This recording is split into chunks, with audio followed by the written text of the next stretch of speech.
Chapter 5. The Shape of Survival. Matteo woke before the sun, not because he wanted to, because his body told him to. The air was cooler, the sky still dim with the last traces of night. The fire beside him had died down to embers, faintly glowing like a heartbeat refusing to stop. He sat up slowly. No panic, no rush, just awareness. The hunger was there again, the thirst, the soreness in his muscles, but none of it overwhelmed him. Matteo stared at his hands, blistered, cut, dirty. "Good," he said quietly. Proof. He stood and stepped out from the shelter, stretching slightly, feeling the tightness in his body. Today, he muttered, we make this sustainable. Survival, he realized, wasn't about winning a day.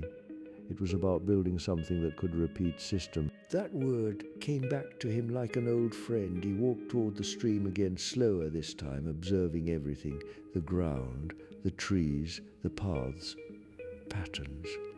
He noticed where the soil was damp, where plants grew thicker, where insects gathered. Water didn't just exist, it moved. Matteo followed the flow. The stream wasn't large, but it was consistent, reliable. Good, he said again. He knelt beside it, studying its edges, the way it curved, the way debris collected, collection point. He scanned the area, then started working using stones, branches, and packed mud. Matteo built a small diversion. Nothing complex, just enough to guide a portion of the stream into a shallow basin he carved nearby. It took time, effort. Several failed attempts. The first version collapsed, the second leaked too much, the third held.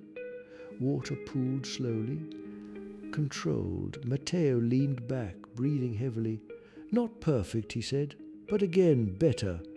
Food came next. He returned to the shoreline, but this time, not to chase, to design.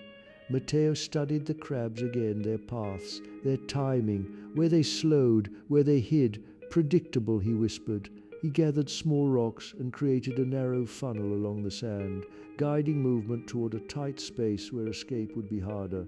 Then he waited. Not minutes, longer. The island did not rush, so neither did he. Eventually movement. A crab entered the path, then another. They followed the natural line until Matteo moved, quick, precise. Two, he nodded. System works. By midday, Matteo had improved his shelter again, raised slightly off the ground. Better airflow, stronger supports, not comfortable, but efficient. As the sun reached its peak, Matteo sat in the shade, breathing steadily. His body still struggled, still resisted, but something had changed. It no longer controlled him. He controlled it that afternoon. Matteo climbed. Not high, not risky, but enough to see. The island stretched out before him, dense forest, rock formations, shoreline curving in both directions, no signs of civilization, no structures, no smoke, nothing. Matteo narrowed his eyes. Uncharted. The word settled. He wasn't waiting for rescue anymore, not truly. That realization didn't scare him. It grounded him. As the sun began to set, Matteo returned to his shelter. He checked everything. Water, food, structure, all holding, all working. He sat by the fire as night fell again. The flames flickered steadily. Matteo stared into them, his thoughts quieter now, not gone, but organized. I can do this, he said. Not loudly, not confidently, but truthfully the island responded with silence, but not emptiness, something deeper, far beyond the edge of the firelight.